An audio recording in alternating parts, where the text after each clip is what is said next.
جمهور رئیس محمد اشرف غنی د فواید عامه وزارت له چارواکو سره د لیدنې پر مهال د پروژو کنټرول کمزوری وباله او ټینګار وکړ چې ټولې لویې پروژې د کنټرول او په هره اونۍ کې د هغو د څرنګوالي په اړه په خپله ده ته ریپورټ ورکړل شي. کنترل پروژه نهایت ضعیف است.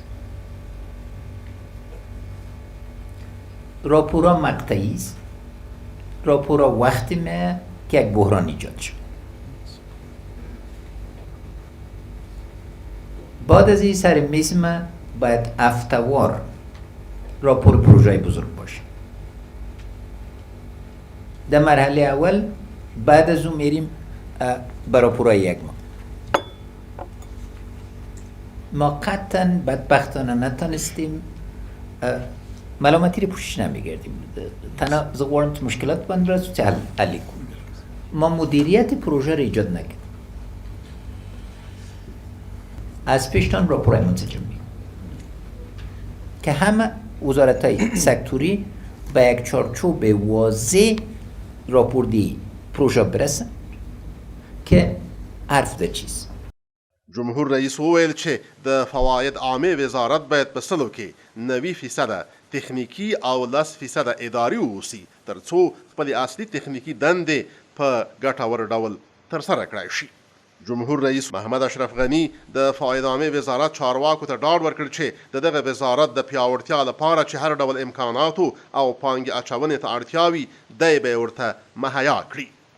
د هېواد جمهور رئیس د عرضې او تقاضا ترمنځ اړیکې ته د اشارې په ترڅ کې څرګنده کړه چې د فواید عامه او لوړو زده کړو وزارتونو ترمنځ باید قوي همغږي موجوده وي او داسې یو چوکاټ رامنځته شي چې له مخې کاري رشتې وسنجول شي او بیا د کابل پولیتخنیک پوهنتون او د کابل پوهنتون د انجینري پوهنځی د 21مې پیړۍ د اړتیا له مخې خپل نصاب عیار کړي.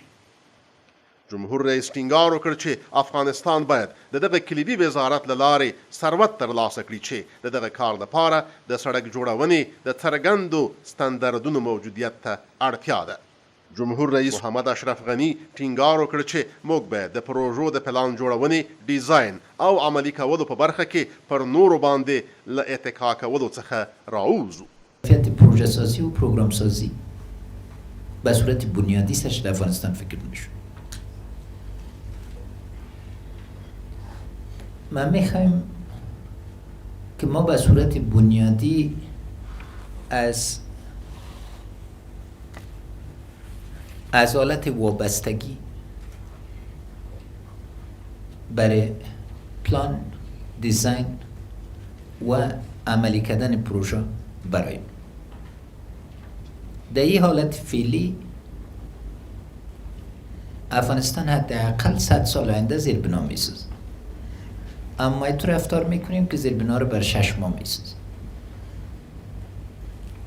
در این 13 سال بدبختانه سرظرفیت بنیادی انجینری که برای ضرور است اداره، حفظ مراقبت، مدیریت پروژه و بعد از اون مدیریت زیربنای تکمیل شده فکر اساسی نشده. ما میخوایم تمام وزارت‌های سکتوری با هم بشینن، عوض از اینکه وزارت با وزارت بشینن که با یک طرح منسجم بید. چون بدون از این نمیشه. جمهور رئیس محمد اشرف غنی زیاته کړه چې د فواید عامه وزارت د پروژو او د هغو د مالی سرچینو مدیریت رامنځته کړي او د دې لارې باید د سړک جوړونې قیمت راټیټ او کیفیت لوړ شي، ځکه افغانستان په اوسنیو شرایطو کې د لوړو قیمتونو توان نه لري. مدیریت منابع مالی است. به این قیمتی که پروژه تمام شده قابل تمویل مالی است. بسیار ساده. کیفیت بالاتر، قیمت پایین‌تر میخواد. کیفیت نهایت پایین است، قیمت نهایت بالاست. مقایسه کنین با مملکت جار. وقتی من در وزارت مالیه بودم، من در سر $200,000 فی کیلومتر قانی نبودم، میخواستم سرک ارقوی رو به $20,000 پایین کنم. او در مذاکره بودیم. بعد از اون نظریات دیگه هدف عمده ما در 5 سال آینده موازی شدن با منطقه است. از قیمت های منطقه رو بالا رو من قبول نمیکنم و از او کده باید بهتر باشه و اساسات در اینجا موجود داشته باشه که ما سر کیفیت به چی اساس میم و سر قیمت به چی اساس میم. از وزارت محترم فایده ما استاندارد تعریف سر کار میخواد.